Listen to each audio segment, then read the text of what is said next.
ഏവർക്കും നമസ്കാരം. ഭജഗോവിന്ദം ശ്ലോകം 12. ദിനയാമിന്യൗ സായം പ്രാത ശിശിരവസന്തൗ പുനരായാത കാലക്രീഡതി ഗച്ഛത്യായുസ്തദവിനമുഞ്ചത്യാശാവായു. പ്രപഞ്ചത്തെക്കുറിച്ച് മഹാമനീഷികൾ എത്രയെത്ര കാലങ്ങൾക്ക് മുൻപേ നിരീക്ഷണങ്ങൾ നടത്തിയതാണ്. പുതുയുഗത്തിലെ മനുഷ്യർ ജന്മം കൊടുത്ത സാങ്കേതിക വിദ്യയും പ്രപഞ്ച പ്രതിഭാസങ്ങളെ കുറിച്ച് നിരീക്ഷണങ്ങളും പഠനങ്ങളും നടത്തിക്കൊണ്ടേയിരിക്കുന്നു. അങ്ങനെ അറിവുകളുടെ ഒരു മഹാസാഗരം നമുക്ക് മുൻപിലുണ്ട്.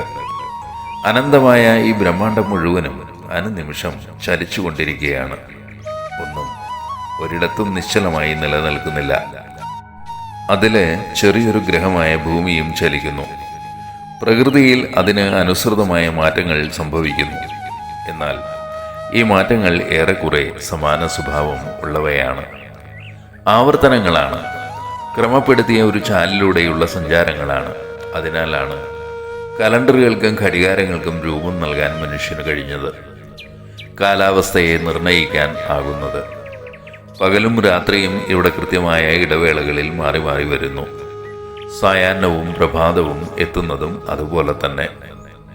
ഇനി ഋതുക്കളെ നോക്കൂ. ശിശിരവും വസന്തവും മറ്റു ഋതുക്കളും ഈ ആവർത്തന സ്വഭാവത്തെ കാണിക്കുന്നു.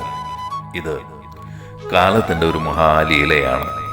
കാലം കരുക്കൾ നീക്കി കളിച്ചുകൊണ്ടേയിരിക്കുന്നു. ഈ പ്രകൃതിയുടെ ഭാഗമായ മനുഷ്യനും അറിഞ്ഞും അറിയാതെയും ഈ ലീലകൾക്ക് വിധേയമായി കൊണ്ടിരിക്കുന്നു. നമ്മുടെ പല കർമ്മങ്ങളിലും ഈ ആവർത്തനം നിഴലിക്കുന്നുണ്ട്. ഇന്നലെ ജീവിച്ചത് എങ്ങനെയോ അതുപോലെ തന്നെ ഇന്നും ജീവിക്കുന്നു. ഇനി നാളെയും അങ്ങനെ തന്നെ. ആവർത്തനത്തിൻ്റെ വലിയൊരു പെരുക്കൽ പട്ടികയാകുന്നു ജീവിതം. ഇതിനിടയിൽ എന്ത് സംഭവിക്കുന്നു? ആയുസ് കടന്നു പോകുന്നു. ഒരൽപ്പം ശ്രദ്ധയുണ്ട് എങ്കിൽ വലിയ മാറ്റങ്ങൾക്ക് വിധേയമാക്കാവുന്നതാണ് ജീവിതം. എന്നാൽ നമ്മുടെ ശ്രദ്ധ ജീവിതത്തിലല്ല, മറ്റ് പലതിലുമാണ്. ഒരിക്കലും അവസാനിക്കാത്ത ആഗ്രഹങ്ങളിലാണ്. ഫലമോ കൃതകൃത്യതയില്ലാതെ ആയുസ്സിൻ്റെ വൃക്ഷത്തിൽ നിന്ന് ഒരില കൂടി കൊഴിഞ്ഞു വീഴുന്നു. നമുക്ക് തിരിച്ചു പിടിക്കണം ഈ ജീവനെ.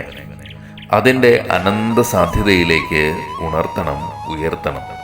അതാകണം ജീവന്റെ ലക്ഷ്യം. അതുകൊണ്ട് ഭജഗോവിന്ദം, ഭജഗോവിന്ദം.